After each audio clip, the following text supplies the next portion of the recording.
주시고 또 오늘 이렇게 토요일 주님께서 정하신 시간에 저희가 주님 앞에 나와 하나님 말씀을 공부할 수 있도록 축복해 주신 것을 진심으로 고맙고 감사합니다. 아버지 하나님께서 우리에게 말씀하시기를 진리의 말씀을 올바로 나누어서 하나님 앞에 부끄러움을 당하지 않는 일꾼이 되도록 공부하라고 명하셨고 또 주께서는 모든 사람이 구원을 얻고 진리에 관한 지식을 얻는 것이 하나님의 뜻이라고 분명하게 말씀하셨습니다.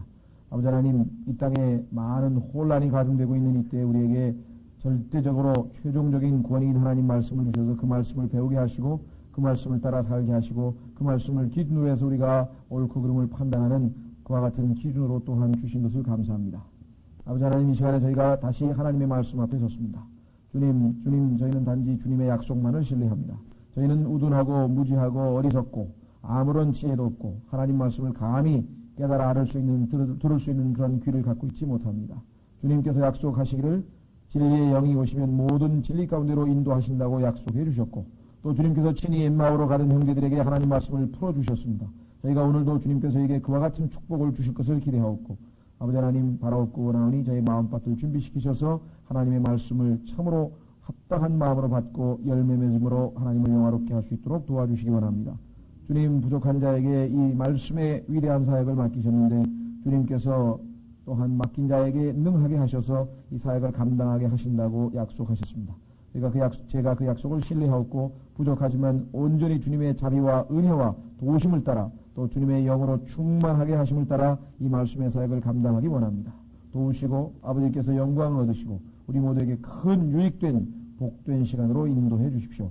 여러 가지 사정으로 참석하지 못한 모든 형제자매들 있는 처소에도 주님께서 동일하게 참으로 축복해 주시고 또 주께서 허락하셔서 함께 다시 하나님의 말씀을 공부할 수 있도록 모이도록 도와주시기를 간절히 바라옵고 원합니다. 우리 주 예수 그리스도 이름으로 기도하옵나이다. 아멘. 오늘 혹시 친구 데리고 오셨어요? 네. 성함이 어떻게 되세요? 김정선. 예. 내 사촌 여동생하고 이름이 똑같네. 제 작은아버지 딸이 제 사촌 여동생이죠. 이름이 김정선인데. 예, 반갑습니다. 하여간 오늘 유익된 시간 되셨으면 좋겠습니다. 자, 지난 시간에 이어서 우리 계속해서 하나님 말씀을 공부하는데요. 스가랴서 4장. 지난 시간에 아마 10절까지만 한 것 같죠? 11절서부터 14절까지 했던가요? 제가 지금, 예? 얼핏 했었죠? 예, 그래서 온 땅의 주에 대한 얘기도 제가 말씀을 드렸었죠. 그것이 바로 예수 그리스도의 재림 때에 예수님의 이름 중에 하나라고 말씀을 드린 적이 있었죠. 예. 자, 오늘은 그래서, 제 5장인데요. 이 5장은 아마 여러분들이 여태까지 성경 읽은 것 중에서 상당히, 뭐랄까, 어렵기도 하고 또 희한하기도 하고, 참, 이상한 얘기가 성경에 기록되어 있다. 아주 환상 중에서는 아주 좀, 드문 그런 환상이 여기 지금 나와 있는데요. 자, 더더군다나 1장서부터 4장까지와 여기 5장서부터는 굉장히 그 차이가 많이 납니다. 그 얘기는 무슨 소리냐? 1장서부터 4장까지는요, 하나님의 메시지가 지금 위로의 메시지입니다. 1장서부터 4장까지 내용을 쭉 읽어보시면 메시지의 내용이 하나님께서 위로의 메시지, 즉 다시 긍정적인 메시지가 지금 나와 있거든요. 왜?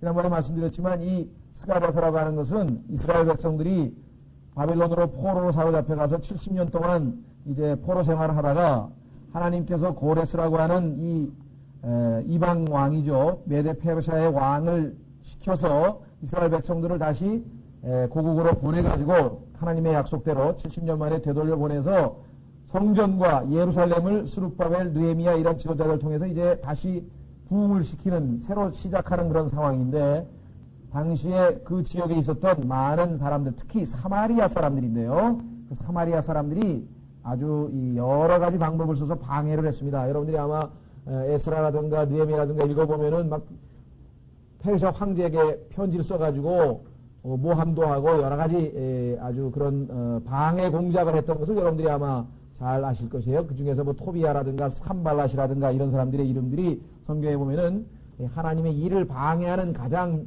대표적인 사람들의 이름으로 나옵니다. 성경에 기록되어 있는 사람들은 아마 참 어떻게 보면은 두고두고 인구의 회자되죠. 대마 그러면 그냥 우리 머릿속에 세상을 사랑해서 주님을 버리고 바울과 선교하다가 도망친 사람의 대마 그러면 탁 떠오르잖아요. 예, 그래서 이 산발라, 토비아 이런 사람들이 이스라엘 백성들이 다시 돌아와서 다시 하나님의 성전을 회복하고 영적으로 부흥하려고 하는 그것을 방해했던 대표적인 사람으로 나옵니다.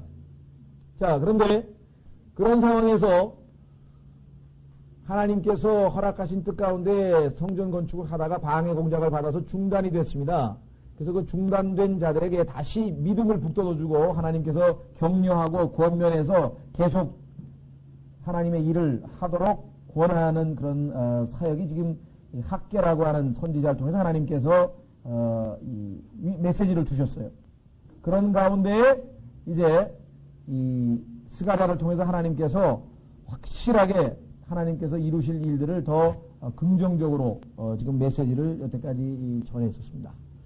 자, 그런데 이 스가랴서 5장에 오면은 전혀 다른 얘기가 나옵니다. 그러니까 완전히 1장서부터 4장까지의 분위기와는 전혀 다른 분위기의 내용이 나온다고 하는 것이죠. 왜냐하면 여기에서는 지금 심판에 관한 이야기가 나옵니다.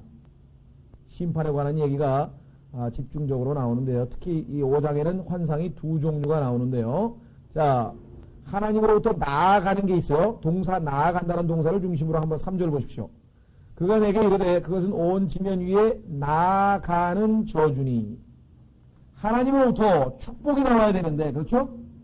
하나님으로부터 축복이 나와야 되는데 이번엔 축복이 아니고 저주가 지금 나오는 장면이 나오고요. 자, 5절 6절에 가면은 6절에 보시면은 뭐가 나아가냐면요. 에바라고 하는 것이 나갑니다.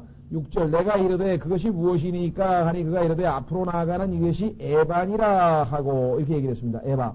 그런데 에바는 8절에 보니까 그가 이르되 이것은 사악함이라 이렇게 얘기했어요. 역시 부정적인 것이 나아가고 있는 장면을 우리가 볼 수가 있습니다. 우선 1절서부터 11절까지 환상 전체를 다 읽고 나서 우리가 한 구절 한 구절 성경 공부를 하도록 하겠습니다. 자, 그때 내가 돌아서서 눈을 들어본즉 날아가는 두루마리가 보이더라. 날아가는 두루마리. 여러분들 혹시 옛날에 뭡니까? 아라비안 나이트 보시면은 양탄자 위에 날아가는 그 그림 보셨죠? 그런 양탄자, 펼쳐진 양탄자 같은 그것이 지금 날아가고 있는 장면이 보였어요. 자, 그가 내게 이르되 내가 무엇을 보느냐 하기에 내가 대답하되 날아가는 두루마리를 보는데 그 길이가 20큐빗이요 그 너비가 10큐빗이니라 하니 그가 내게 이르되 이것은 온 지면 위에 나아가는 저주니 도둑질하는 자마다 그 저주대로 이쪽에서 끊어질 것이요 맹세하는 자마다 그 저주대로 저쪽에서 끊어지리라 하니 만군의 주께서 이르시되 내가 그 저주를 내놓으리니 그것이 도둑의 집에도 들어가고 내 이름을 두고 거짓 맹세하는 자의 집에도 들어가서 그의 집 한가운데 머무르며 그 집을 목재와 돌과 아울로 소멸하리라 하셨느니라 하니라. 그때 나와 말하던 천사가 나아가며 내게 이르되 이제 너는 눈을 들어 앞으로 날아가는 이것이 무엇인지 보라 하기에 내가 이르되 그것이 무엇이니까 하니 그가 이르되 앞으로 나아가는 이것이 에반이라 하고 또 이르되 온 땅에서 그들의 생김새가 이러하니라 하더라. 또 보라 납 1달란트가 들려지는데 이것은 에바의 한가운데 앉은 여인이라. 그가 이르되 이것은 사악함이라 하고 그것을 에바의 한가운데로 던져놓고 그 납덩어리는 에바의 아귀 위에 던져 덮더라. 그때 내가 눈을 들어본즉 보라 두 여인이 거기서 나오는데 그들의 날개에 바람이 있으니 이는 황새의 날개 같은 날개가 그들에게 있음이더라. 그들이 그 에바를 땅과 하늘 사이로 들어올리기에 내가 나와 말하던 천사에게 이르되 이들이 에바를 어디로 나르니까 하니 그가 내게 이르되 그것을 위하여 신할 땅에 집을 지어주려 함이라. 그것이 세워지겠고 거기서 자기 터 위에 놓여지리라 하더라. 아마 성경에서 아마 이 구절을 읽으면서 이게 도대체 뭔 소리를 하는 거냐 아마 여러분들이 어려워하실 것입니다. 그럼 우리가 성경 전체를 보게 되면은 숲 그렇죠? 창세기부터 계시록까지 성경 전체를 놓고 봤을 때 여기에 나와 있는 여인이라든가 또 여기 나와 있는 두루마리라든가 이런 것들을 해석을 할 수가 있습니다. 왜냐하면 성경에서는 성령께서 성경을 성경으로 비교해서 해석하는 방법이 옳은 방법이라고 우리에게 가르쳐 줬거든요. 그러니까 성경에서 두루마리가 무슨 의미를 갖고 있는가 다른 구절들을 쭉 찾아보고 그 다음에 여인, 성경에서 악한 여인으로 나와 있는 것을 쭉 찾아서 성경 구절을 다 비교해 보면 아, 하나님께서 이 악한 여인을 누구를 가리키는 것인가, 또 이 뭡니까 두루마리는 무엇을 가리키는 것인가, 이런 것을 우리가 알 수 있다는 것이죠. 그것을 성경에서는 고린도전서에서 성령께서 가르치시는 방법이라 이렇게 얘기했습니다. 성령께서 가르치시는 방법은 무엇인가? 성경을 성경으로 비교함으로써 우리가 성경을 해석하는 것이에요. 그냥 자기 마음대로 자기가 갑자기 기도하다가 뭐 이상한 무슨 영감이 떠올랐다고 팍 해석해가지고 무슨 동방에서 온 그러면 뭐 동방이 바로 코리아라고 해석하던가 이런 사람들이 지금 우리 주변에 보면 많이 있습니다. 성경의 해석은 사사로이 해서는 안 된다고 성경에서 분명하게 말씀했거든요. private interpretation이 돼서는 안 된다 이 말이에요. 근거가 있어야 돼요. 어디에 근거가 있어야 돼요? 하나님의 말씀에 근거가 있어야 돼요. 왜? 이것이 최종 구원이다 이게. 모든 것을 판단하는 기준, 옳고 그름, 선, 악, 그렇죠? 이 모든 것을 진리와 거짓, 모든 것을 판단하는 기준으로 하나님이 주신 것이 바로 이거라요. 그래서 이 정확한 성경을 가지고 우리가 확인해서 보니까 자 그러면 계속해서 자 이 그림은 무엇인가? 심판이라고 했죠? 사악함이고 주제는 이 5장에 나와 있는 두 환상의 주제는 마지막 날들의 마지막 날들이다. 교리적으로 봤을 때 마지막 날들 예수 그리스도 재림 직전에 있게 될 악한 자들에 대한 심판인데 어떤 악한 자들이냐? 이스라엘의 악한 자들입니다. 자, 초림 때도 그랬고요. 예수 그리스도의 재림 때도 그렇고요. 예수 그리스도께서 초림하셨을 때 이스라엘 백성들이 예수님을 영접했습니까? 안 했습니까? 요한복음 1장에 보니까 뭐예요? 자기 백성이 그를 영접하지 아니하므로 자기 백성이 예수님을 거부했기 때문에 그 유대인에게 왔던 축복이 누구에게로? 이제는 요한복음 1장 12절에 누구든지 영접하는 자 곧 그의 이름을 믿는 자에게는 하나님의 자녀가 되는 권세를 주셨다. 처음에는 복음이 누구에게로 간 거예요? 유대인에게로. 그래서 로마서에서 보면은 먼저는 유대인에게요, 그 다음에는 헬라인에게로다. 이렇게 성경에 기록되어 있잖아요. 그러니까 예수님은 유대인의 왕으로 오셔서 유대 백성에게 구원의 메시지를 가지고 오고 유대인의 왕으로 와서 성경에 보니까 예수라고 하는 이름은 자기 백성을 구원할 거라 그랬잖아요. 유대 민족을 구원할 그러한 메시아로 오셨는데 자기 백성이 예수님을 거부했기 때문에 대다수가 영접한 사람 몇 명입니까? 우리가 성경적인 근거로 보자면 여러 가지 근거가 있겠지만 그 중에서 다락방에 모인 사람이 한 120명 됐는데 그것을 근거로 하면은 그저 예수님께서 3년 반 동안 정말 온갖 기적과 성경에 기록하지 못할 정도로 많은 수많은 기적과 이적과 표적과 능력과 다 보여줬는데도 불구하고 120명밖에는 예수님을 영접하지 않았다. 그런 결론을 우리가 얻을 수가 있단 말이죠. 예. 그래서 그 자들을 우리가 남은 자라 성경에 보면은 출애굽할 때도 마찬가지고요. 출애굽해서 광야에서 다 쓰러지고 남은 자들 여호수아와 갈렙 그리고 그의 후손들만 여러분 아시다시피 어디입니까? 가나안 땅으로 들어가게 됐고 또 가나안 땅에서도 전부 타락해가지고 남은 자들만 포로로 잡혀갔는데 그 중에서 일부만 남은 자들만 하나님께 다시 바벨론으로 데리고 왔고 그래서 이 유대 민족 구약에 나와 있는 선지자들의 예언에 보면은 항상 남은 자들이라고 하는 표현이 나옵니다. 남은 자들. 그 얘기는 뭐냐면 믿음을 지키는 자들 이렇게 얘기할 수 있어요. 끝까지 믿음을 지키는 자들이 그렇게 많지 않았었죠. 초림 때도 마찬가지였어요. 그래서 예수님 믿은 사람이 얼마 안 됐고 그 동일한 일이 재림 때도 마찬가지입니다. 그럼 재림 때에는 이스라엘 백성들은 누구에게 한눈을 파느냐? 초림 때에는 로마의 시저를 택했단 말이에요. 메시아이신 예수님 대신에 뭐라 그랬어요? 우리에게는 뭐예요? 시저 이외에는 왕이 없나이다 하면서 예수님을 십자가에 못 박으라 하면서 빌라도가 너희 왕인데 어떻게 해서 십자가에 못 박으라고 하느냐? 그렇게 했을 때 그렇게 대답한 것을 여러분들이 잘 알고 있죠? 예, 그래서요. 유대 백성들은, 이스라엘 백성들은 항상 남은 자들이라고 하는 그러한, 원칙이 있습니다. 그래서 초림 때에도 예수 그리스도를 영접한 사람이 적었었고, 마찬가지로 예수 그리스도의 재림 때에는 이번에는 누구를 택할 것이냐? 성경에서 보면은 예수 그리스도 참된 메시아가 아니라 적 그리스도를 메시아로 받아들이게 될 것이라는 거죠. 그 대다수의 사람들이 다 어떻게 합니까? 율법을 어기고 짐승의 표를 받을 거란 말이죠. 아시다시피 성경에는 유대인들에게 몸에다가 그 어떠한 살을 베거나 예를 들면 문신을 새기거나 그런 거 못하게 돼 있죠. 그러나 적그리스도가 오게 되면은 짐승의 표를 받게 되면은 율법을 어기게 되는 것이고, 또 하나님 이외에 그 어떠한 형상에도 형상을 만들 수도 없고 절할 수도 없는데 형상을 만들어서 절을 하게 시켰을 때 역시 마찬가지로 율법을 어기게 될 것입니다. 대다수의 유대인들이 결국은 율법을 어기게 될 것이에요. 그 자들에 대해서 하나님께서 심판하시는 내용이 바로 이 스가랴서 5장에 나와 있는 내용입니다.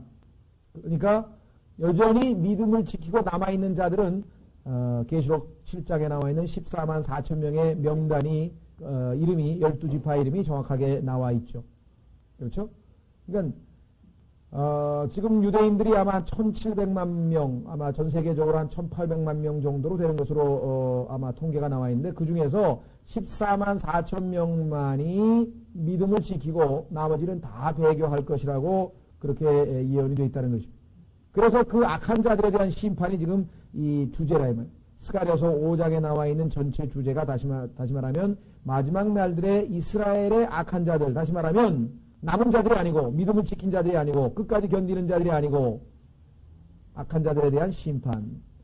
두 번째 주제는요, 배교한 민족이 되어버린 국가의 모습. 자, 이스라엘 민족이 하나님의 제사장 국가가 되어야 되는데 제사장 국가가 아니고 오히려 배교를 하여서 하나님의 심판의 대상이 되어버린 그러한 비참한 상황을 지금 스가랴서 5장에서 보여주고 있습니다. 자, 스가랴서 5장에 나와 있는 첫 번째 그 환상을 보면은 각각 개인에게 해당되는 것이죠. 여기 보면은 도둑질하는 자, 사람이죠. 그 다음에 4절에 나와 있는 또 맹세하는, 거짓 맹세하는 자, 이렇게 해서 개개인에 대한 심판이라고 볼 수 있는가 하면은 두 번째 5절서부터 11절까지 나와 있는 것은 전체입니다. 이게 집합적으로 심판이 가해지는 내용을 말씀하고 있습니다. 왜냐하면 집이라 그랬죠. 여기 어디입니까?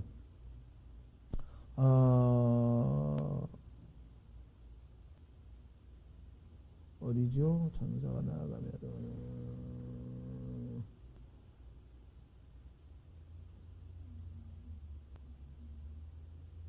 예, 11절에 그 신할 땅에 집을 지어주려 함이라 이렇게 했는데요. 결국은 이제 두 가지가 같은 내용입니다만은 하나님께서 두 가지 환상을 통해서 지금 마지막 시대의 이스라엘 민족의 타락한 자들에 대한 심판을 지금 얘기하려고 합니다.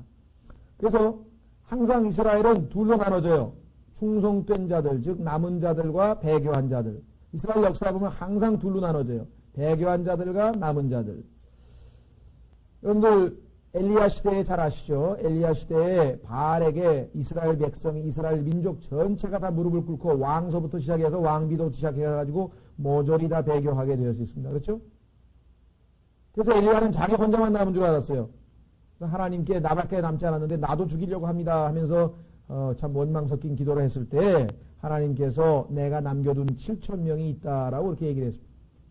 영적으로 오늘날 우리 시대도 적용해 보자면 사실 이 하나님의 말씀을 굳건히 지키려고 하는, 진리를 수호하려고 하는 그런 사람들이 몇 명이나 되는가? 역시 이스라엘 백성과도 마찬가지 극소수에 불과하다는 것이죠.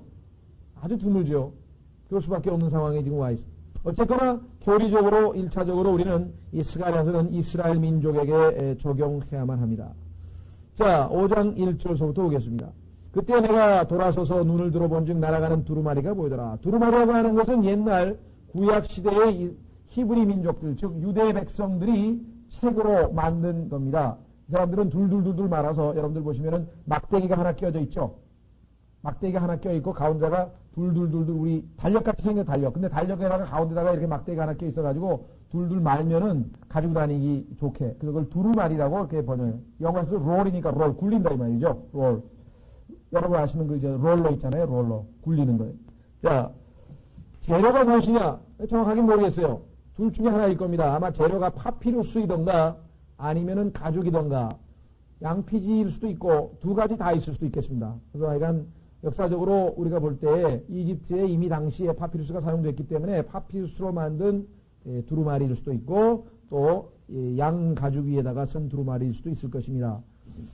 나중에 이것은 두루마리 형태로 됐다가 교회 시대에 와서는 AD 한 300년쯤 오면은 책의 형태로 오늘날 여러분들 이렇게 박물관 같은 데 보면 이렇게 두꺼운 책 형태로 되어 있죠. 예, 그 코덱스라고 하는데 코덱스 형태로 책이 만들어졌습니다만은 옛날에는 둘둘 말아서 가지고 다녔고 예수님께서도 나사렛 회당에 가서 두루마리 꺼내가지고 쫙 펴가지고 그 두루마리를 탁 폈는데 어디를 폈습니까? 이사야서 61장을 펴서 딱 읽으면서 이것이 오늘 너희에게 임하였다 하고 예수님께서 말씀하시는 장면이 나오죠. 그래서 유대인들은 회당에서 늘 두루마리를 펴가지고 누구든지 나와서 자기가 좋아하는 또 자기 마음에 와닿는 부분을 읽고 자기가 거기에 대해서 강론하게 됩니다.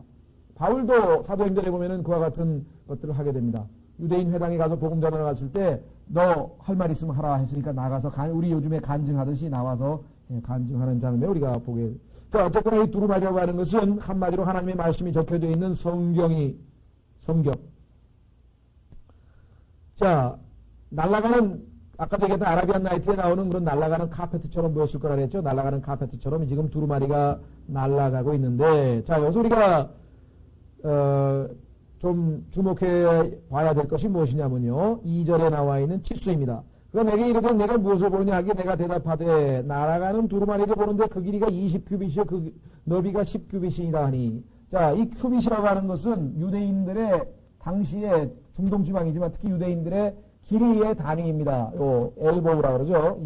뭐죠? 팔꿈치에서 이 미들, 제일 가운데 손가락이 길잖아요. 거기까지의 길이, 여기서부터 여기까지.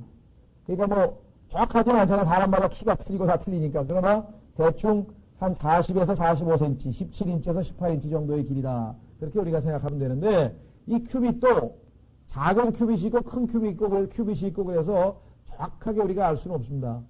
큐빗 단위가 아마 사람의 기준으로 따라서 옛날에 보면 또 거인이 창세기 6장에 가서 거인족이 나왔을 때는 거인의 큐빗이 또 얼마나 크겠어요. 그러니까 노아 홍수 때 지은 그 배의 큐빗은 아마 거인의 큐빗이었을 수도 모르는 거라 이 말이죠. 우리가 역사적으로 어쨌거나 하여간 여기서부터 여기까지 길이 정도를 우리가 큐빗이라고 해서 단위로 사용했다라고 하는 것. 자, 그게 중요한 게 아니고 뭐 그건 우리가 그냥 참조로 얘기하는 것이고 초점은 어디에 있냐면요. 이 두루마리의 크기가 다름 아닌 성막 출애굽기 26장에 보면은 하나님께서 모세에게 그 설계도를 보여주면서 그대로 만들려고 했던 그 타버나클 성막 있잖아요. 그 성막의 크기하고 똑같다는 것이에요. 성막의 크기. 자, 두 번째는 솔로몬의 성전, 솔로몬이 지은 그 성전의 포르치라 해서 현관, 그 크기하고 또 똑같아요. 자, 그러니까 성전과 성막, 성소, 뭔가 연관이 있다 이거죠. 즉, 거기에서 하나님이 임재하시고 하나님께서 말씀하시는 것으로 우리가 봤을 때 두루마리가 크기가 다름 아닌 성막과 솔로몬의 성전 들어가는 입구의 그 현관의 크기와 일치한다고 하는 것은 이것이 하나님의 거처, 하나님의 거처로부터 나오는 거룩함과 관련이 있다. 자, 그래서 이 하나님의 집에서 하나님께서 심판이 이제 시작이 됩니다.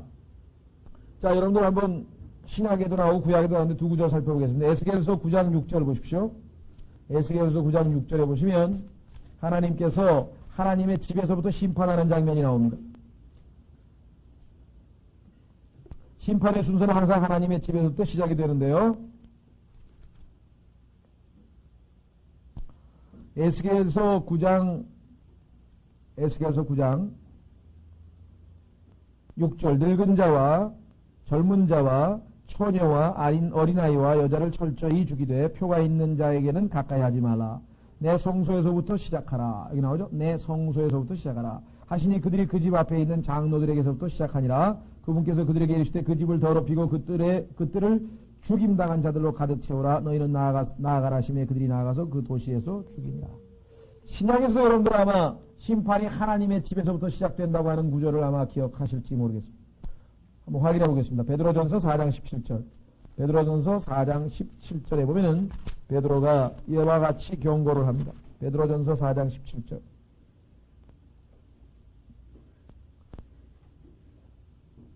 베드로전서 4장 17절 이는 하나님의 집에서 반드시 심판을 시작해야 할 때가 이르렀음이니 만일 심판이 우리에게서 먼저 시작되면 우리도 심판받죠? 휴거되면 올라가서 하나님 보좌 그리스도의 심판석 앞에서 우리가 심판을 먼저 받게 됩니다. 안 믿는 사람보다 먼저 심판을 받아서 우리는 물론 지옥에 이르는 심판이 아니고 하나님께서 도상에 관한 심판이라고 성경은 말씀했다 그랬죠.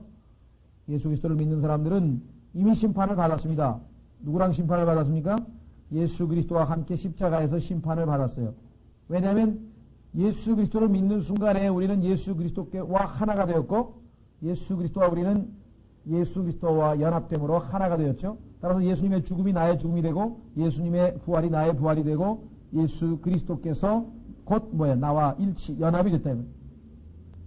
그러니까 내가 받을 죄악을 예수님께서 죄악에 대해서 심판을 이미 받으셨기 때문에 다시 심판을 받아야 될 이유는 없습니다. 그래서 우리는 죄에 대한 심판을 이미 받았어요.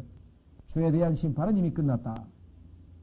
아마 여러분들이 꼭 법을 공부하지 않더라도 상식적으로 아마 다 아실 것이에요. 그렇죠? 네, 상식적으로 일사부재리의 원칙이라는 게 있습니다. 다시 말하면 한 죄에 대해서 똑같은 죄에 대해서 두 번에 걸쳐서 재판을 받을 수 없다는 거예요. 한 번 그 죄에 대해서 형벌을 받으면 그걸로 끝이에요. 그거를 또 다시 형벌을 내릴 수는 없게 되어 있습니다. 하나님의 법칙이기도 하고 일반 형법의 법칙이기도 하죠. 따라서 우리는 예수 그리스도와 함께 영원한 지옥불에 던져지는 심판, 멸망의 심판은 이미 십자가에서 받은 것이고 우리가 받아야 될 심판은 이 땅에서 예수 그리스도를 믿은 후에 우리의 삶이 그것을 성경에서는 일이라고 해서 일, works, W-O-R-K-S, works, 일, 예수 그리스도를 믿고 난 다음에 우리의 일 또는 행위, 그것도 행위라고도 합니다. 그렇죠? 행위에 의해서 구원받을 수 없다고 할 때 바로 그죠? by works 그러잖아요. 선행, 노력 이런 행위라고도 하는 그 예수 그리스도를 믿고 난 이후에 우리의 모든 행위에 대해서 하나님 앞에 심판을 받게 되고 이제 예수님 재림한 후에 천년왕국이 있을 것이고 그 천년왕국이 끝난 즈음에 가서 이제 예수 그리스도를 거부했던 모든 자들은 최후의 심판, 백보자 심판을 받게 됩니다. 그래서 성경에서 심판의 순서로 보자면 우리가 먼저 심판을 받는다라고 성경은 지금 말씀하고 있습니다. 자, 다시 스가랴서 5장 3절로 가셔서요. 그런 내게 이르되 이것은 온 지면 위로 나아가는 저주니. 자, 도둑질하는 자마다 그 저주대로 이쪽에서 끊어질 것이요 맹세하는 자마다 그 저주대로 저쪽에서 끊어지리라. 자, 이 얘기는 이쪽 저쪽은 무슨 얘기냐면요. 두루마리의 앞뒤를 얘기하는 겁니다. 지금 영어로 얘기하면 this side, that side니까요. 우리가 두루마리가 있으면은 앞에도 적혀있고 넘기면 뒤에도 적혀있을 거 아니에요. 그러면 여러분들 십계명을 한번 생각해 보세요. 하나님께서 주신 돌판 있죠. 하나님께서 주신 돌판에는 앞에 앞면에 5개, 그 다음에 뒷면에 5개 이렇게 해서 10가지 계명을 하나님께서 돌판에다 적어주셨단 말이에요. 그렇다면은 앞면에서 첫 번째, 두 번째, 세 번째, 네 번째, 다섯 번째 중에서 그 세 번째에 해당하는 게 뭐예요? 하나님의 이름을 망령되이 일컫지 말라 이 말이죠. 여기서 지금 맹세한다는 얘기는 보십시오. 맹세하는 자마다 그 저주대로 저쪽에서 끊어지리니. 맹세라고 하는 말은 하나님을 두고 맹세한다. 그런데 실제적으로 지켜요? 못 지켜요? 못 지키지 맹세대로. 이것이 바로 하나님의 이름을 망령되이 일컫는 죄악 중에 하나죠. 따라서 십계명의 앞부분에서 세 번째에 해당된단 말이에요. 그런데 그거는 이제 하나님과 인간과의 관계에서 이루어지는 일이고 뒤로 넘기면 6번째, 7번째, 8번째 다시 말해서 뒷판에 있는 십계명의 뒷판에 있는 5개 중에서 가운데에 있는 게 8번째죠. 그 8번째가 뭐예요? 여기 나와 있는 도둑질이라게 인간과의 관계, 수직관계, 수평관계라 이 말이죠. 자, 수직관계에서 하나님 앞에 지은 죄와 수평관계에서 하나님의 지은 죄 이렇게 해서 5가지 계명 중에서 가운데 있는 계명을 상징적으로 어겼어요. 그럼 다 어긴 거죠 사실은. 왜? 여러분들 야고보서 2장 10절을 보세요. 야고보서 2장 10절에 보시면 한 가지 계명을 어기면 전부 다 어긴 것이라고 성경에 분명히 기록되어 있죠. 야고보서 2장 10절. 야고보서 2장 10절. 이렇게 기록되어 있습니다. 누구든지 율법 전체를 지키다가 한 조목이라도 어기면 모든 것에서 유죄가 되나니. 그렇게 돼 있죠? 자, 그래서 지금 비록 한 가지만 여기다가 양판, 십계명의 앞뒷면을 가운데 있는 거 한 가지씩만 열거했지만 실제적으로 그것은 뭐야? 다 어긴 거나 마찬가지죠. 그래서 하나님의 율법은 우리에게 무엇을 가져옵니까? 저주를 가져옵니다. 율법은 저주를 가져온다. 왜? 못 지키니까. 율법 자체를 넣더라 그랬어요. 로마서에서 바울이. 율법은 선한 것이고 거룩한 것이고 의로운 것이고. 율법이야 하나님의 거룩한 법인데 그 자체가 나쁠 게 없죠. 문제는 그것을 지키지 못하기 때문에 그럴 때 우리에게 율법이 가져오는 것은 저주다. 신약성경의 갈라디아서를 보겠습니다. 갈라디아서 3장 10절에 여기 바로 나와 있는 율법을 어길 때의 그 결과가 저주라고 하는 것을 갈라디아서 3장 10절에 보여줍니다. 갈라디아서 3장 10절 율법의 행위에 속한 자들은 다 저주 아래 있나니 이런 기록된 바 율법책에 기록된 모든 것을 행하기 위해 항상 그것들 가운데 거하지 아니하는 자는 다 저주받은 자라 하였습니다. 구약성경에 약 600개의 율법을 이스라엘 백성에게 주셨는데 이스라엘 백성 중에 그 600개를 말이죠. 유생법, 또 뭐 수염 자르는 법, 머리 깎는 법 하나까지 600개 한 개도 저촉하지 않냐고 다 지키는 사람은 없다는 거예요. 심지어 만약에 599개 하나도 안 빼고 다 지켜도 십계명의 10번째 계명에는 다 걸려들었죠. 왜? 그것은 속에 있는 얘기잖아요. 탐심하지 말라.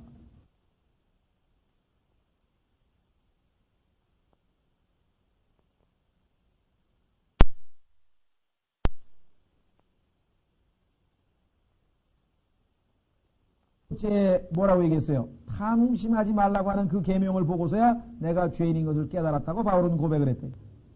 그렇죠? 여러분들 선한 부자가 예수님께 와가지고 무엇을 하여야 영생을 얻겠습니까? 하고 예수님께 얘기했을 때 예수 그리스도께서 계명들을 지키라 하면서 쭉 얘기했을 때 뭐라 그랬어요? 다 지켰다고. 이것저것 다 지켰다고. 예수님께서 한 가지 뺐죠. 그건 뭐예요? 탐심. 이 부자에게 걸려있는 죄는 사실 탐심이거든요. 그 죄는 슬쩍 빼고 했더니 다 지켰다 그랬어요. 그래서 그것을 딱 지적을 했어요. 다 팔고 그리고 나를 따르라. 가난한 사람에게 다 나눠주고 그랬더니 그 부자가 근심하면서 갔다라고 성경에 나와요. 못 지킨 거죠 사실은. 다 하나님 앞에 죄인이다. 자 그러면 오늘 갈라디아서에 보니까 율법은 다 뭘 가져옵니까? 저주를 가져온다. 율법은 저주를 가져옵니다. 여러분들 구약 성경이 뭐로 끝나는 줄 아세요? 우리가 율법과 은혜 이렇게 보통 얘기할 때 구약은 율법, 신약은 은혜 보통 이렇게 얘기를 하는데 율법이 가져오는 것은 저주다. 그래서 상징적으로 보여주는 게 하나 있는데 그것은 구약 성경의 맨 마지막 단어가 저주입니다. 물론 우리 성경으로 그렇게 안 돼요. 영어 성경으로 저주가 돼요. 영어 킹제임 성경으로 정확하게 구약 성경 39권의 마지막이 저주로 끝납니다. 왜? 하나도 그 누구도 완벽하게 지킨 사람 없어요. 그런데 이 예수 그리스도라고 하는 분이 이 땅에 오셔서 사시면서 그 율법을 완벽하게 100% 다 지켜서 율법에 흠이 없고 점이 없고 완벽하게 지켰습니다. 그래서 성경에서는 그는 죄를 알지도 못하신 분이요 그는 죄를 짓지도 아니하신 분이요 그는 죄가 없는 분이요 누구든지 다 죄가 없다고 했잖아요. 자 그렇다면 그 저주를 누가 받아요? 죄 없는 그분이 대신 받음으로 모든 인류에게 저주로부터 벗어나게 하는 길을 마련하셨다. 이것입니다. 이제 갈라디아서 3장으로 보겠습니다. 갈라디아서 3장 10절에 보면 모두가 다 저주를 받아야 되는데 누가 대신 저주를 받았는가? 13절. 갈라디아서 3장 13절 그리스도께서 우리를 위하여 저주가 되사. 보셨어요? 그리스도께서 우리를 위하여 저주가 되사 율법의 저주에서 우리를 대속하셨으니 이는 기록된 바 나무에 달린 자마다 다 저주받은 자라 하였습니다. 십자가에 달린 것을 말하죠. 신명기에 나오는 기록입니다. 신명기에 있는 말씀을 그대로 인용했는데요. 나무에 달린 자마다 더 저주받은 자라고.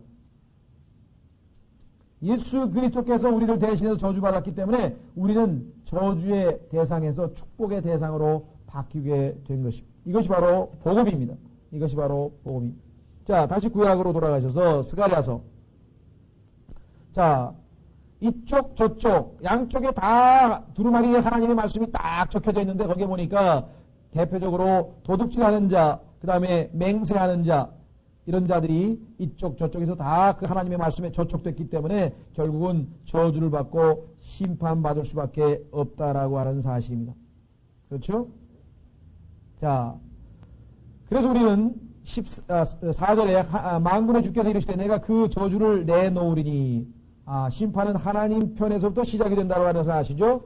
창세기 7장에서 홍수도 하나님이 보내셨고, 창세기 19장에서 소돔과 고모라 심판할 때도 하나님께서 불과 유황을 보내셨고, 출애굽기 12장에서 파라오를 심판할 때도 역시 하나님께서 보내셨고, 마지막 때 데살로니가 전서 2장에 보면은 하나님께서 하늘에서 불을 보내셔서 불로 예수 그리스도를 거부한 모든 자들에게 불로 불길 가운데 벌 주시리라고 성경에 기록해 놓으셨습니다. 그래서 우리는 사랑의 하나님뿐만 아니라 심판의 하나님, 균형 있게 알아야 돼요. 만약에 의로우신 하나님이 아니라고 한다면 하나님이 뭐 세디스트도 아닌데 자기 아들을 십자가에서 죽게까지 하실 필요가 뭐가 있어요? 봐주면 되는 거지. 하나님이 만약에 사랑뿐이시라고 한다면 봐주면 되잖아요. 근데 하나님은 뭐예요? 거룩하시고 의로우신 분이기 때문에 스스로를 속일 수가 없다. 자기 스스로를 부인할 수가 없다. 의로우신 분인데 불의한 자를 어떻게 봐줘요? 의로우신 분인데 불의한 자를 어떻게 봐주냐? 그런데 자비로우시고 긍휼이 많으시고 사랑이 많으신 분이 어떻게 또 죄인들을 심판을 해요? 이것이 이 세상에서 이 우주에 있어서 가장 큰 딜레마라. 의로우신 재판관이 죄인을 죄 없다 할 수 있는 방법이 뭐냐? 이게. 없어요. 인간이 보자면 분명히 죄인이기 때문에 도저히 다른 방법이 없어요. 하나님께서 우리가 생각할 때는 실로 놀라운 위대하도다 경건의 신비요. 그게 뭐예요? 인간의 몸을 입고 이 땅에 와서 완벽하게 삶을 살아 보이셔서 바로 죄 없는 사람이라고 하는 것을 입증하시고, 죄 없다는 것을 입증하시고, 죄 없는 사람이 죄 있는 사람을 대신해야죠. 사형수가 사형수 대신 죽을 수 있나요? 말이 안 됩니다. 죄 없는 사람이 대신 죽어야지. 죄 없는 자기 어머니가 죄 있는 자기 아들을 대신해서 사형당하면 그거는 받아들여 주시. 그래서 예수 그리스도께서 죄 없으신 분이 우리를 대신해서 죽으셨다. 그것을 성경에서는 하나님의 지혜라. 하나님의 지혜. 얼마나 놀랍습니까? 하나님께서 의로우신 분인데 의도 만족을 이루고 의도 성취가 되고 어떻게 심판을 했으니까 그 다음에 죄인들을 불쌍히 여기고 사랑하시는 그 사랑도 성취가 되고 왜? 자기가 죄인들을 대신 심판받았으니까. 대신 죄인들을 대신해서 심판받았습니다. 바로 그것이 복음의 핵심입니다. 자, 만군의 주께서 이르시되 내가 그 저주를 내놓으리니 하나님이 심판하시는 분입니다. 그래서 성경에서는 하나님은 사랑이시라. 그러나 동시에 뭐라고 합니까? 하나님은 consuming fire 할 때 소멸케 하시는 불. 히브리서 10장 29절 한번 보세요. 히브리서 10장 29절. 그래서 여기 지금 소멸이라고 하는 단어가 스가랴서 지금 우리가 보고 있는 5장 4절에 정확하게 기록되어 있잖아요. 똑같은 단어입니다. 히브리서 12장 29절에 이는 우리 하나님이 소멸하는 불이심이라. 우리 하나님이 소멸하시는 불이에요. 소멸하시는 불. 그런데 그 소멸하시는 불을 우리에게 쏟아놓지 아니하고 자기 아들에게 쏟아놨다 이 말. 예수 그리스도 위에다가 쏟아놨다 이 말. 여러분들 6월절 어린 양을 불에다 구워 먹죠? 태우죠? 예수님께서 우리를 대신해서 바로 그 고통당하신 거죠? 그래서 예수님께서 뭐라 그랬어요? 십자가에서 목마르다, 목이 마르다. 예수 그리스도께서는 우리를 대신해서 지옥의 고통을 지금 대신 당하고 계신 것입니다. 자, 계속해서 보시면은 만군의 주께서 이르시되 내가 그 저주를 내놓으리니 그것이 도둑의 집에도 들어가고 아까 나왔죠? 도둑. 그 다음에 내 이름을 두고 거짓 맹세하는 자의 집에도 들어가서 여기 나왔죠? 하나님의 이름을 망령되이 일컫는 자 그의 집 한가운데 머무르며 그 집을 목재와 돌과 아울로 소멸하리라 하셨느니라 하니라. 자, 그런데 이 심판의 기준이 뭐였습니까? 두루마리에 기록되어 있는 십계명의 말씀이었잖아요. 신약도 똑같습니다. 한번 확인해 보겠습니다. 요한복음 12장. 여러분과 제가 하나님 앞에 가서 심판받을 것은 뭐냐면 기록되어 있는 여러분이 손에 들고 있는 이 성경이에요. 이 성경을 가지고 하나님 앞에 내가 심판을 받게 됩니다. 요한복음 12장 47절. 요한복음 12장 47절과 48절.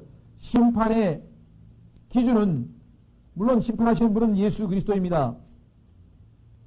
자, 그러나 그 기준은 뭐냐? 보세요. 12장 47절 48절 요한복음 사람이 내 말들을 듣고 믿지 아니할지라도 내가 그를 심판하지 않으노라. 왜? 지금은 예수님이 초림 때는 심판하지 않아요. 내가 온 것은 세상을 심판하려 함이 아니요 세상을 구원하려 함이로다. 나를 거절하고 내 말들을 받아들이지 아니한 자를 심판하는 이가 있으니 곧 내가 한 그 말이 마지막 날에 그를 심판하리라. 이는 내가 스스로 말한 것이 아니요 나를 보내신 아버지께서 내가 이를 것과 말할 것을 친히 명령으로 주셨음이니 나는 그분의 명령이 영존하는 생명인 줄 아노라. 다시 말해서 기록된 말씀 그대로 심판합니다. 하나님의 진리대로. 다시 한번 확인해 보겠습니다. 로마서 2장. 로마서 2장에 가면은 하나님의 진리대로 심판받는 것을 모르느냐고 성경에서 기록해놨습니다.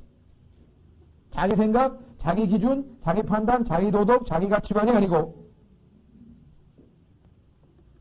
로마서 2장 1절과 2절에 보시면 그러므로 오 남을 판단하는 사람아 내가 누구이든 변명하지 못할 것은 다른 사람을 판단하는 것으로 내가 내 자신을 정죄함이니 이는 판단하는 내가 같은 일들을 행함이니라. 그러나 이런 일들을 행하는 자들에게는 하나님의 심판이 진리대로 아까 말씀하셨죠. 기록된 말씀 그대로 진리대로 되는 줄 우리가 확신하노라. 이렇게 분명하게 말씀했습니다. 자, 그런데도 불구하고 사람들은 여전히 자기 기준에 따라서 심판받을 것으로 생각합니다. 예수 안 믿는, 예수 그리스도를 모르고 구원받지 못한 사람들에게 한번 가서 물어보세요. 사람들 생각은 천당과 지옥을 그래도 믿고 있는 사람, 있다고 생각하는 사람들은, 없다고 생각하는 사람은 말할 것도 없지만요. 있다고 생각하는 사람들은 대부분 뭐라고 얘기하냐면요. 글쎄요. 내가 착한 일도 꽤 했는데 착한 일하고 내가 악한 일을 저지른 거하고 선한 일 한 거하고 무게를 재가지고 선한 일이 많으면 천당 가겠죠. 그 생각합니다. 아까 야고보서에는 뭐예요? 한 개만 어겨도 율법을 다 어긴 것이 돼가지고 저주예요. 저주. 한 개만 어겨도. 지금 전혀 지금 기준을 모르고 있다. 어제 제가 일부러 김수환 추기영하고 김용옥 씨 대화를 봤습니다. 하도 신문에서도 떠들고 또 제가 김용옥 씨가 요즘에 하도 사람들을 미혹을 한다고 그래서 도대체 어떤 말로 미혹을 하는지 그래서 그 양반 또 신학을 공부한 사람이기 때문에 아주 교묘하게 아주 이 사람들을 믿음을 다 무너뜨리는 그런 아주 역할을 합니다. 그래서 일부러 보는데 그 중에서 이제 어제는 김수환 추기경을 초청을 해가지고 공자의 인간관과 기독교의 그리스도의 인간관 해가지고 소위 말하면 그 인간관, anthropology, 인간이란 무엇인가 하면서 아주 뭐 공자도 지천명을 얘기했으니까 공자가 가지고 있는 신관도 뭐 인격적이고 뭐하고 하면서 뭐 그럴싸한 얘기 비스무름하게 나가다가 뭐 진화론도 틀렸다고 그러고 아주 상당히 괜찮은 얘기도 많이 하더라고요. 그러다가 나중에 삼천포로 빠졌대. 이단이란 말이 바로 그게 이단이란 말이 다 다른 게 아니에요. 이 단자 끝단자 아니에요. 끝이 다르지. 처음 보면은 비슷해요. 다 하나님 얘기하고 다 그리스도 얘기하고 다 뭐 구원 얘기하고 비슷비슷하다가 나중에 가서 끝에 가서 이상하게 싹 빠진다. 뭐라는지 아세요? 김혜옥 씨가 다 좋은데요. 왜 기독교는 꼭 자기들만 진리라고 그렇게 우리나라 기독교는 배타적이고 그런지 모르겠습니다. 그랬더니 거기에 대한 답변이 뭐냐면 나는 불교도든 유교도든 카톨릭이든 기독교든 다 참되게 살려고 참 인간을 사랑하고 이웃을 사랑하려고 애쓰는 사람들은 다 구원받는다고 생각합니다. 그게 추기경의 말입니다. 그렇게 생각하는 앞부분만 들은 사람은 야 이게 추기경이 그래도 참 뭐 진화론도 틀렸다 그러고 예수 그리스도가 바로 뭐 하면서 그냥 그럴싸한 얘기 뭐 비스무리하게 나가다가 나중에 가서 영뚱하게 빠져버렸단 말이죠. 네, 그래서 우리는 하나님께서는 한 율법에 관한 한 엄위하시다 이게 한 가지만 잘못돼도 모든 것이 다 율법은 저주를 낳고 그 저주를 예수 그리스도께서 대신 받으십니다. 바로 그것이 보험입니다. 자, 계속해서 5장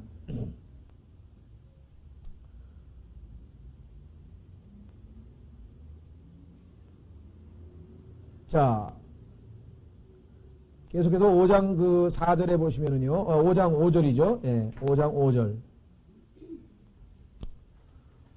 5장 4절에 거기서 그 들어간다는 말이 도둑의 집에도 들어간다 그랬는데 이게 어떤 의미냐? 그럼 뭐 우리가 상징적으로 저주가 들어갔다는 얘기는 하나님으로부터 심판이 내려졌다 이 말이겠죠, 뭐. 그래서 구약에서도 보면은 그와 같은 예가 상당히 많습니다. 예를 들면은요, 여러분 잘 아시는 그 나병 아시죠? 나병. 레위기에 보면은 이 문둥병은요, 나중에 보시면 온 집을 다 오염시키기 때문에 여기 남아있는 것처럼 목재와 돌과 아울로 소멸하려 다 집을 다 없애버려야 되죠. 그렇죠? 또 하나님께서 하늘에서 불을 내려 보내셨잖아요. 여기서도 저주를 하나님께서 들어보냈다. 엔터 들어가게 했다고 하는 표현은 구약에서도 보면은 하늘에서 하나님께서 불이 내리셨다든가 또 이 코라에 반역한 사람들을 땅이 갈라져서 지하로 땅 밑으로 그 온 집안이 전체가 다 들어가게 했다든가 또 엘리야가 하나님께 기도해서 아합의 선지자들과 대결을 벌일 때 하늘에서 불이 내려와서 그 모든 제단을 태울 때에 재물만 태운 게 아니라 제단, 돌, 흙 거기에 있는 모든 것까지 싹 소멸시켰죠. 그래서 하나님의 그 심판하시는 그 소멸의 능력을 우리가 볼 수가 있습니다. 여기서도 보면은 집을 목재와 돌과 아울로 소멸하리라라고 지금 4절 끝부분에 나와 있죠. 자, 여러분들 율법이 이제 저주를 낳는다고 했는데요. 이 율법은 오늘날 우리 시대에는 해당이 안 된다고 지금 바울은 로마서 7장에서 얘기했습니다. 우리가 율법 하에 있지 아니하고 은혜 하에 있다. 유명한 로마서 6장 14절이죠. 왜? 율법의 저주는 예수님이 이미 받으셨으니까 우리에는 더 이상 율법에 해당되는 게 없다고요. 그러니까 율법을 지키는 게 아니라 우리는 은혜로 사는 것이죠. 은혜는 율법보다 훨씬 차원이 높은 거 아니겠어요? 왜? 예수 그리스도께서 내 안에 사시는 거니까. 나는 그리스도와 함께 십자가에 못 박혀 죽고 내 안에서 예수 그리스도께서 사시면서 하나님께서 역사하심으로 말미암아 성령의 열매를 맺는 거니까 율법을 지키고 사는 삶이 아니라는 거죠. 그러나 휴거가 되고 나서 대환란이 시작되게 되면 이 지상에는 다시 율법이 다시 모든 것의 기준이 됩니다.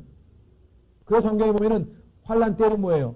예수 그리스도의 증거와 그 다음에 하나님의 명령, 계명을 지키는 자들 이렇게 돼 있어요. 또 마태복음 24장에도 뭐라고 되어 있습니까? 휴거가 되고 나서 환란이 시작될 때는 환란 때에는 끝까지 견디는 자들은 구원을 받는 거지 믿는 자들이 은혜로 구원받는다고 되어 있지 않다 말이에요. 따라서 이들은 이제 대환란 때에는 끝까지 견뎌야 될 터인데 어떻게 견딜 수가 있어요? 저 그리스도가 와서 짐승의 표 안 받으면은 매매할 수 없다고 기록이 되어 있잖아요. 계시록 13장에. 사고 팔 수 없으면 어떻게 해요? 굶어요? 먹을 수가 없잖아요. 그럼 어떻게 돼요? 사람이 여러분들 한 일주일 굶어보세요. 어떻게 되나? 어떻게 되겠습니까? 도둑질밖에 없어요. 도둑질. 여기 나오네요. 도둑질. 그 도둑질하면 율법을 어기는 거예요. 그 율법을 지키려면 어떻게 돼요? 굶어 죽어야 되는 거예요. 그야말로 순교해야 되는 거예요. 그 방법밖에 없잖아요. 그렇죠? 그 다음에 어떤 누구가 숨어가지고 저 강원도 산골짜기에 숨어가지고서는 곡식을 잔뜩 쌓아놓고 3년 반 대환란 견딘다고 잘 쌓아놨다고 치십시다. 그런데 뭐 요즘에 여러분 아시다시피 민공위성에서 다 찾아가지고 뭐 핵실험하고 다 아는데 그거 못 찾아내겠어요? 그래가지고 경찰이 들이닥쳐가지고 숨겨놓은 거 다 내놓으라 그러면 어떻게 되겠어요? 숨겨놓은 거 없다 그러겠어요? 라잉? 숨겨놓은 거 없다 그러면 뭐예요? 거짓말 아니에요? 거짓말. 그때 가면은 도리가 없어요. 그냥 순교하는 도리밖에는. 차라리 뭐예요? 내도 먼저 맞는 게 낫다고. 지금 예수 그리스도를 믿고 구원 받는 게 낫지. 그 환란 시대 가가지고 그 어떻게 끝까지 견디려고 하는지 나는 이해가 안 가. 어쨌거나 우리는 하여간 복음은 계속해서 증거해야 됩니다. 이때가 고린도후서 6장 2절에 나와 있죠. 보라 지금이 now라래. now 지금이 구원받을 때요. acceptable 하나님이 받으실 만한 때라. 받아주신다 이게 지금은. 휴거가 되버리고 나면은 이 땅은 하나님께서 이제 뭐예요? 은혜로 다루시는 게 아니에요. 방법이 바뀌어요. 하나님의 경륜이, 하나님의 경영 방침이, 이걸 하나님의 경륜이라고 하는데 그 경륜이 바뀌어서 다시 율법을 지켜야만 되는 그러한 시대가 온다는 것이죠. 자, 그래서 우리는 이 복음서에서 마태복음 같은 데서 율법과 관련된 구절들은 거기에 해당되죠. 마태복음 24장을 그리스도인들에게 적용해서는 안 된다 그랬습니다. 자, 그 다음에 5절서부터 조금 이건 시간이 걸리니까 그러니까 5절서부터요. 내용은 같습니다. 그때 나와 말하던 천사가 나아가며 내게 이르되 이제 너는 눈을 들어 앞으로 나아가는 이것이 무엇인가 보라 하기에 내가 이르되 그것이 무엇이니까 아니 그가 이르되 앞으로 나아가는 이것이 에반이라. 에반이라고 하는 것은요. 출애굽기에 보면은 이 밀가루나 곡식을 되는 단위입니다. 그래서 돼 있잖아요. 돼. 통. 곡식을 되는 이렇게 둥그런 옛날에 보면 우리 쌀 이렇게 해가지고 퍼가지고 주는 그 그릇 있죠. 옛날에는 돛박에다가도 하고 양철로 된 거를 이렇게 동그랗게 생겨가지고 싹 담아가지고 쭉 이렇게 붓잖아요. 그 단위입니다. 단위. 그러니까 열 호멜이라고 오멜이라고 그러는데 열 오멜 호멜이라고 그러나요? 그 밀가루나 곡식을 되는 그 단위인데 그러니까 큰 통이에요. 여기서 지금 보자면은 에바라고 하는 것은 단위만 얘기하는 게 아니라 그 크기를 갖고 있는 큰 통입니다. 통. 자, 그게 지금 날아가고 있는데 거기 뭐가 있어요? 생김새가 온 땅에 그들의 생김새가 이러하니라 하더라. 또 보라 납 1달란트가 들여지는데. 자, 달란트라고 하는 것은 여러분도 아다시피 역시 무게의 단위입니다. 유대인들이 가지고 있는 무게의 단위인데요. 금이나 은이나 철이나 동이나 이럴 때 성경에 보면은 몇 달란트 이런 달란트란 말을 쓰죠. 자, 그래서 이 1달란트가 되는 납이 들려지는데 이것은 에바의 한가운데 앉은 여인이라. 자, 여러분들 벌써 여인 딱 그럼 뭐예요? 출애굽기 10계명의 두 번째 뭘 만들지 말라 그랬습니까? 하나님께서 형상을 만들지 말라고 했는데 벌써 형상을 만들었다는 사실을 우리가 통해서 벌써 율법을 어겼다고 하는 것을 알 수 있죠. 자, 여인인데 그가 이르되 이것은 사악함이라 하고 그것을 에바의 한가운데 던져놓고 그 납덩어리는 에바의 아기 뒤에 던져 넣더라. 자, 성경에서 사악한 여인 그러면 이건 뭐 여러분들이 금방 떠올리는 여인입니다. 계시록 17장 5절을 보세요. 계시록 17장 5절에 보면은 그 여인의 정체가 계시록 17장 5절에 나와 있습니다.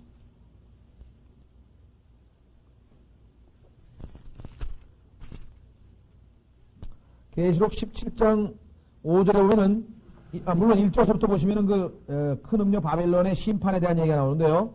또 7 대접을 가진 7 천사 중에 하나가 와서 내게 이야기하며 이르되 이리로 오라. 많은 물들 위에 앉은 큰 음녀. 물들은 성경에서 민족들로 해석을 해줬죠. 예, 그래서 그 민족들의 굴림하고 있는 큰 음녀가 받을 심판을 내게 보여주리라. 땅의 왕들이 그녀와 음행하였고 땅에 거주하는 자들로 그녀의 음행에 포도주에 취하게 되었도다 하고 영안에서 나를 이끌어 광야로 가니라. 내가 보니 한 여자가 주홍색 짐승 위에 탔는데. 여러분들 그 유럽 연합이라고 하는 EU의 국가의 이 상징에 보면은 그 여기 나와 있는 짐승 위에 탄 그 주홍색 옷을 입은 여인이 있죠. 그 여인의 이름이 뭐예요? 유럽이에요, 유럽. 유럽이라고 하는 영어의 단어는 헬라어의 오이로파, 유로파라고도 하기도 발음하죠. EU, 그죠? ROPA. 그럼 뭐 스페인어나 뭐 다른 나라어는 그냥 에우로파 그렇게 읽어요.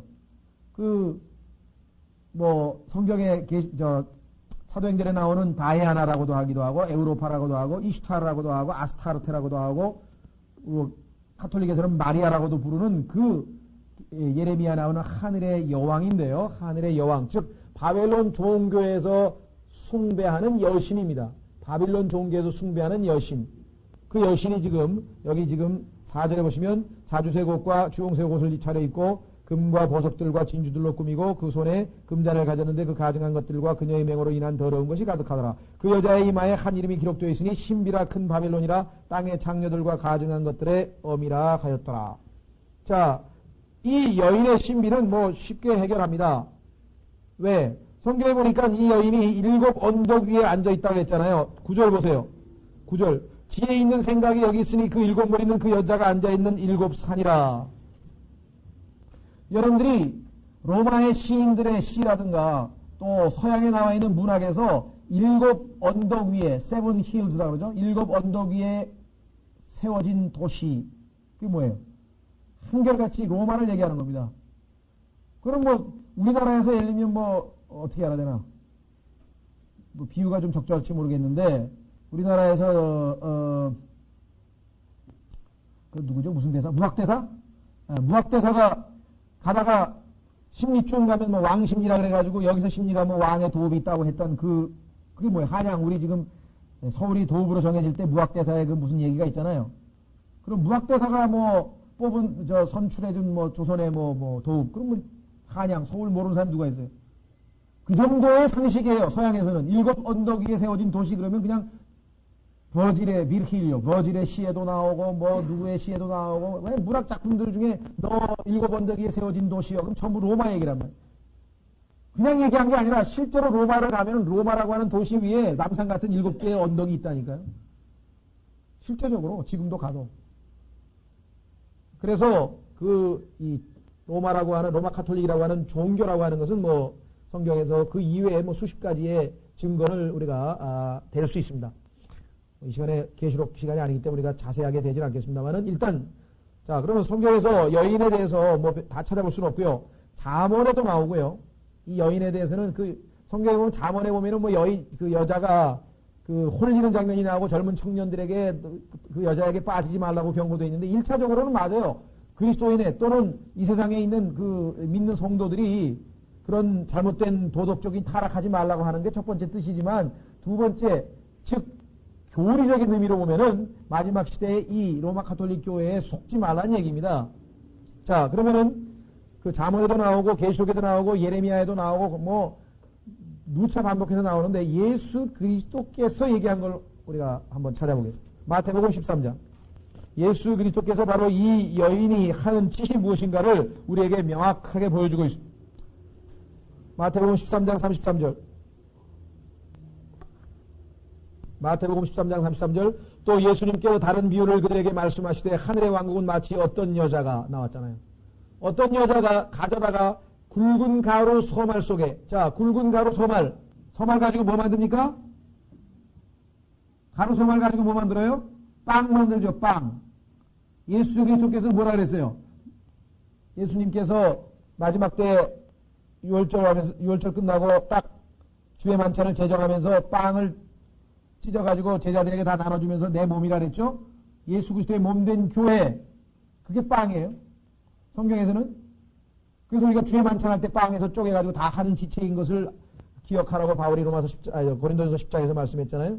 자, 그러니까 가루 소말 속에다가 숨겨넣어 전부를 부풀게 한 누룩과 같으니라. 이 여자에 대해서는 뭐 성경에서 대표적인 경우가 바로 이 예수 그리스도께서 하신 말씀인데, 자, 여러분 아시다시피 누룩은 뭘 얘기합니까? 누룩은 바리새인들의 누룩, 사두개인들의 누룩, 즉 거짓 교리를 얘기한단 말이에요. 진리가 아닌 거짓 교리를 교회 안에다가 침투시키는 자. 계시록 2장에도 보면은 여러분 잘 아시죠? 계시록 2장 20절에 한 여인이 이 교회를 부패시키는 장면이 나오잖아요. 계시록 2장 20절. 그럼에도 불구하고 내가 몇 가지 책망할 것이 이는 내가 이세벨이라는 그 여자를 용납함이라. 그녀가 자기를 가리켜 여대언자라 하면 내 종들을 가르치어 꾀어 행음하게 하고 또 우상들에게 희생으로 바친 것을 먹게 하는도다. 내가 그녀에게 그녀의 음행을 회개할 여지를 주었으나 그녀가 회개하지 아니하였도다. 그래서 성경에서는 누룩이라고 하는 것은 두 가지 의미입니다. 하나는 거짓교리, 하나는 고린도전서에 보니까 우리 행실에 있어서의 죄악. 우리가 죄를 짓는 것을 성경에서 누룩이라고 그렇게 되어 있습니다. 그래서 이 여인은 계시록 17장에 창녀들의 어미요 가증한 것이라고 했습니다. 그래서 역사적으로 보면은 이 여자의 이름은 아까 얘기했던 그러한 여러 가지 뭐 다이아나, 아슈타르테, 마리아, 에우로파, 미네르바 등등등 뭐 이집트에서도 로마에서도 또 이 바벨론에서도 또 페니키아에서도 곳곳에서 같은 이름으로 불리웠습니다. 그래서 결국은 나중에 온 세계를 적그리스도와 연합해서 삼켜버리게 되는 그러한 자들이죠. 예, 그래서 우리는 이 여인에 대해서는 성경에서 잘 찾아볼 수가 있습니다. 어디 갔어요? 그 다음에 오늘 조금 스가랴서 뒷부분이죠. 마지막 부분을 해서 환상을 일단 오늘 마치겠습니다. 그래야 6장으로 다음 시간에 들어가야 될 것 같으니까요. 자, 9절. 그때 내가 눈을 들어본 즉 보라 두 여인이 거기서 나오는데 그들의 날개는 바람이 있으니 이는 황새의 날개 같은 날개가 그들에게 있음이더라. 이 여자가 날개를 가지고 있는 것을 로마 가톨릭 화가들이 잘못 착각을 해서 이것을 지금 천사 그림에다 그린 것입니다. 천사들이 여자 모습을 하면서 날개를 가진 모습으로 이 가톨릭 화가들이 그린 것들은 여기에 나와 있는데 그것은 천사에 대해서 교리적으로 몰랐기 때문이죠. 성경에 보면은 천사를 다 찾아보세요. 전부 남성으로 나와 있어요. 히즈로 나와 있고 히로 나와 있고 남성으로 나와 있습니다. 그 다음에 두 번째 천사에 대해서 우리가 기억해야 될 것은 날개가 없습니다. 천사는 날개가 없는 것으로 나옵니다. 따라서 여기서 날개 있는 것으로 봐서는 오히려 뭐냐? 마귀들이에요. 마귀들. 즉 더러운 영들이에요. 성경에서 더러운 영들, 마귀들은 항상 날개 달린 짐승으로 나옵니다. 이것은 또 성경을 많이 찾아봐야 되겠는데요. 마태복음 13장에서 예수님께서 씨 뿌리는 비유를 했을 때 땅에 떨어진 씨앗, 길가에 떨어진 씨앗을 새들이 와서, 날짐승들이 와서 다 먹어간다 그랬죠? 다 채간다 그랬죠? 근데 그거를 뭐라고 해서 예수님께서 악한 자들이라고 그랬대요. 더러운 영들이라고 그랬죠? 예.